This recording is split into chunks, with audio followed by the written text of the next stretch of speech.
মঙ্গলবারের আলোচনার সাথে সম্মতি প্রকাশ করছি। ওনারা হয়তো মনে করছেন আমি বিরোধিতা করব না, যদি সংহতি প্রকাশ করেন তাহলে তো নতুন করে কথা বলার দরকার নেই। একটা কারেকশন দিচ্ছি। মাননীয় স্বরাষ্ট্রমন্ত্রী, আপনিও বসুন।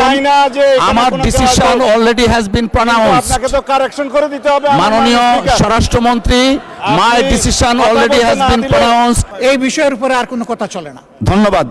ধন্যবাদ মাননীয় বিরোধী দলের নেতা, আপনি দয়া করে বসুন। মাননীয় বিরোধী দলের নেতা যিনি উত্থাপন করেছেন, ওনার বক্তব্য শুনেছি। সবার বক্তব্য শ্রবণ করে সংসদের কার্যপ্রণালী বিধি 65(2) অনুযায়ী আমাদের 3 দিনের মধ্যে এই বিষয়টাকে নিষ্পত্তি করতে হবে। সেই হিসাবে আগামী 31শে মার্চ 2026 তারিখ রোজ মঙ্গলবার দিনের সর্বশেষ বিষয় হিসাবে 2 ঘণ্টাকাল বিরোধী দলের নেতার মুলতবি প্রস্তাবটি আলোচনার জন্য সময় নির্ধারণ করছি। আগামী 31শে মার্চ মঙ্গলবার 2 ঘণ্টা। মাননীয় স্বরাষ্ট্রমন্ত্রী, মাইকটা একটু দেখুন। হ্যাঁ, মানে স্পিকার, আমি আপনাকে অনুরোধ করব, আপনি মঙ্গলবারে না, আমি অসম্মত হচ্ছি না, আপনি আগে শুনবেন তো। Let me speak. মাননীয় সদস্য একটু বসেন। আমরা উই আর কন্ডাক্টিং। আমি মাননীয় স্পিকার মঙ্গলবারের আলোচনার সাথে সম্মতি প্রকাশ করছি। ওনারা হয়তো মনে করছেন আমি বিরোধিতা করব না, যদি সংহতি প্রকাশ করেন তাহলে তো নতুন করে কথা বলার দরকার নেই। একটা কারেকশন দিচ্ছি। মাননীয় স্বরাষ্ট্রমন্ত্রী, আপনি যদি মঙ্গলবারের আলোচনার সাথে সম্মতি প্রকাশ করেন দয়া করে বসুন। আলোচনা যদি নির্ধারণ করতে চান তাহলে আপনাকে নোটিশটা একটু সংশোধন করে নিতে হবে।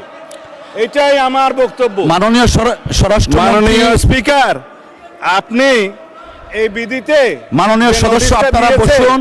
সেটা আপনি আগে সংশোধন করেন। মাননীয় সদস্যবৃন্দ আপনারা বসুন। মাননীয় স্বরাষ্ট্রমন্ত্রী, আপনিও বসুন। আমার ডিসিশন অলরেডি হ্যাজ বিন প্রনাউন্সড। আপনাকে তো কারেকশন করে দিতে হবে। মাননীয় স্বরাষ্ট্রমন্ত্রী, my decision already has been প্রনাউন্সড। মাননীয় মেম্বার, আপনারা বসুন। আমরা পরবর্তী কার্যসূচিতে যাচ্ছি। আপনারা বসুন, দয়া করে আপনারা বসুন। মাননীয় স্বরাষ্ট্রমন্ত্রী, আপনি বসুন। মাননীয় সংসদ সদস্যগণ, আপনারা বসুন। My decision has been pronounced. 31শে মার্চ নির্ধারণ করা হয়েছে।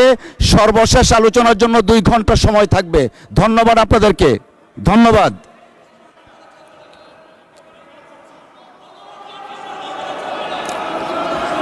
মাননীয় স্বরাষ্ট্রমন্ত্রী, আপনি বসুন দয়া করে। মাননীয় সংসদ সদস্যবৃন্দ, আপনারা বসুন। এরপরেরটা কি আছে? হ্যাঁ, এটা মাননীয় বিরোধী দলের নেতা, আমরা অলরেডি জানিয়ে দিয়েছি 31শে মার্চ অনুষ্ঠিত হচ্ছে। দয়া করে বসেন, আমরা পরবর্তী কার্যপ্রণালীতে যেতে চাচ্ছি। এই বিষয়ের উপরে আর কোনো কথা চলে না। ধন্যবাদ। ধন্যবাদ মাননীয় বিরোধী দলের নেতা, আপনি দয়া করে বসুন। আমি আবারও উল্লেখ করছি, আগামী 31শে মার্চ রোজ মঙ্গলবার দিনের সর্বশেষ বিষয় হিসাবে 2 ঘণ্টাকাল বিরোধী দলের নেতার মুলতবি প্রস্তাবটি আলোচনার জন্য সময় নির্ধারণ করা হলো। ধন্যবাদ।